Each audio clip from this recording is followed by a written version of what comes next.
नमस्कार, आप देख रहे हैं एशियन स्काई न्यूज और मैं हूं आपके साथ बॉबी।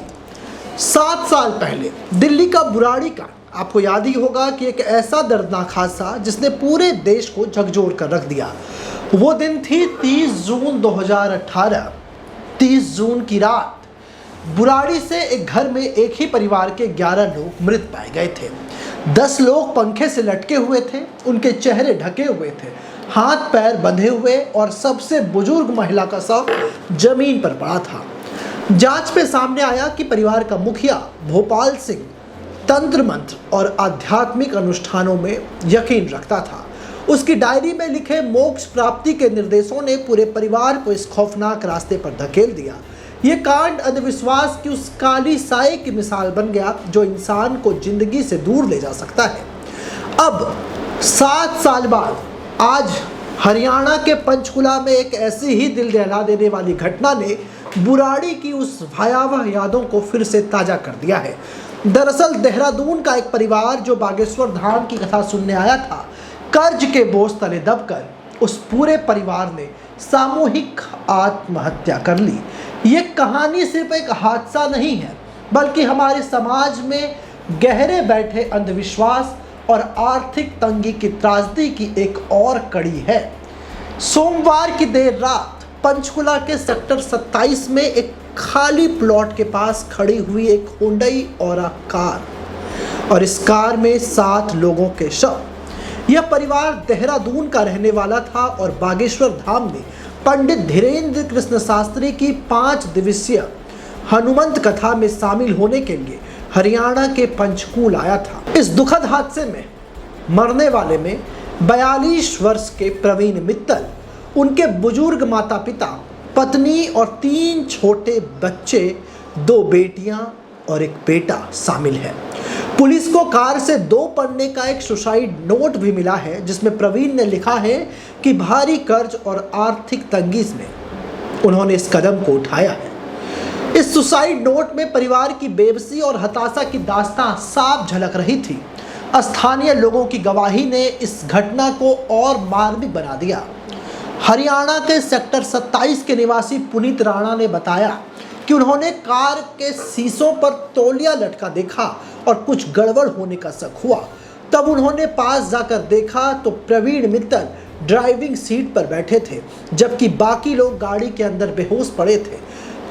पुनीत ने प्रवीण को कार से बाहर निकाला, लेकिन प्रवीण ने कांपती आवाज में कहा कि मैंने जहर खा लिया है, मैं केवल 5 मिनट जिंदा रह पाऊंगा, उसके बाद मैं मर जाऊंगा। उन्होंने बताया कि कर्ज ने उनकी जिंदगी नरक बना दी। आसपास के लोग पानी और मदद के लिए चिल्लाने लगे, लेकिन कुछ ही पल में प्रवीण की सांसें थम गई। बाकी 6 लोगों को नज़दीकी ओजस अस्पताल और सेक्टर 6 के सिविल अस्पताल ले जाया गया, लेकिन सभी को मृत घोषित कर दिया गया। पुलिस की जांच में सामने आया कि परिवार ने जहर खाकर आत्महत्या की है। पंचकुला के डीसीपी हिमाद्री कौशिक ने बताया कि शुरुआती जांच में ये आत्महत्या का मामला लग रहा है। हमने सुसाइड नोट बरामद कर लिया है और फॉरेंसिक टीम वैज्ञानिक सबूत जुटा रही है। सुसाइड नोट में प्रवीण ने साफ लिखा कि कर्ज के बोझ उनके लिए असहनीय हो गया था। खबरों की माने तो प्रवीण और उनका परिवार करीब 10 साल पहले पंचकुला में रहता था और एक कारोबार चलाता था, लेकिन कारोबारी नुकसान और कर्ज के चलते वो देहरादून शिफ्ट हो गए। इस घटना का सबसे मार्मिक पहलू उस परिवार का दर्द है जो शायद बागेश्वर धाम की कथा में अपनी समस्याओं का हल ढूंढने आया था। प्रवीण मित्तल के पड़ोसियों और रिश्तेदारों ने बताया कि वो एक मेहनती और जिंदा दिल इंसान थे। उनकी पत्नी बच्चों की पढ़ाई और परिवार की खुशहाली के लिए हमेशा कोशिश करती थी।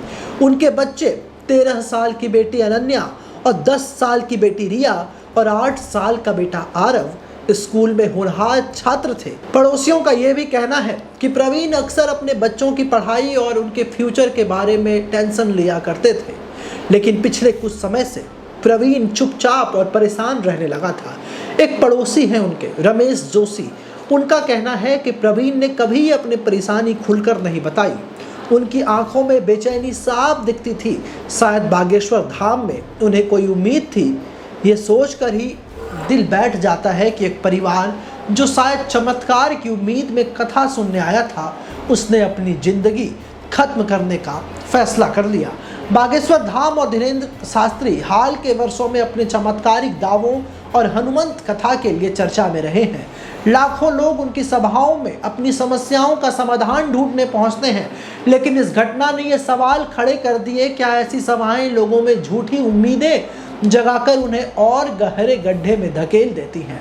हालांकि हम ये नहीं कह सकते कि बागेश्वर धाम या धीरेन्द्र शास्त्री का इस आत्महत्या से कोई संबंध है, लेकिन ये घटना बुराड़ी कांड की याद दिलाती है, जहां तंत्र मंत्र और अंधविश्वास ने एक परिवार को तबाह कर दिया। पंचकुला के इस त्रासदी और मास सुसाइड पर आपकी क्या राय है, हमें कमेंट कर जरूर बताएं। और हमारी सलाह है आपसे कि यदि आपके आसपास भी कोई इस तरह के व्यक्ति दिखे जो अपने आप में परेशान हो, जिनके पास अत्यधिक पारिवारिक समस्याएं हों, तो कृपया उनकी मदद करें, उन्हें एक बेहतरीन जिंदगी की तरफ ले जाएं। ऐसे ही तमाम खबरों के लिए आप हमारे साथ बने रहें और देखते रहें एशियन स्काई न्यूज़।